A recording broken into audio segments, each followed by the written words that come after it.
எனக்கு எதிரே இருக்கக்கூடிய பூங்கா மிகப்பெரிய பூங்கா. பெரம்பூரில் முரசொலி மாறன் பூங்கா என்று சொல்வார்கள். இங்கே நல்ல பொழுதுபோக்கு இடம் இருக்கிறது, உட்காந்து அமர்வதற்கு இடம் இருக்கிறது. சில பேர் அங்கே பயிற்சிகள்லாம் சொல்லித்தராங்க, கற்றுக்குறாங்க. இது ஒரு பைபாஸ் பாலத்துக்கு போகக்கூடிய இடம். இறங்கிறதுக்கு தான், ஏறுறதுக்கு வேறு பாதை. அந்த இடத்து வாசலில் தான் நிற்கிறேன்.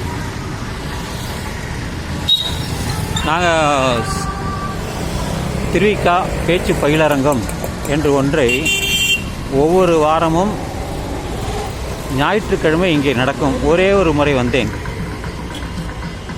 நந்தகோபால் என்பவர் தான் அதை நடத்துவார். ஒரே ஒரு முறை நானும் கஜேந்திரன் அவர்களும் பங்கெடுத்து கொண்டோம். ஒரு 10 பேர் 8 மணிலேருந்து இல்லை 9 மணிலேருந்து 10 மணி வரைக்கும் அந்த 1 மணி நேரம் பேசுவாங்க. ஒரு 10-12 பேர் பேசுவாங்க. அப்படி ஒரே ஒரு முறை வந்தேன். திரும்பி வர்றதுக்கு லேட்டாகிடுது. திரும்பி போகிறதுக்கு மணி 10 மணிக்கு மேலே ஆகிடுது. ஒரே டிராஃபிக் ஆகிடுது.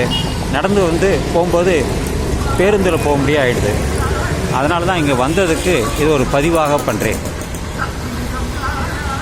உள்ளே நிறைய நிகழ்ச்சிகள் நடக்கும். உள்ளே போனால் நான் உள்ளே போகலை. பெரம்பூர் வந்ததுக்காக இது ஒரு பதிவு பண்ணுறேன்.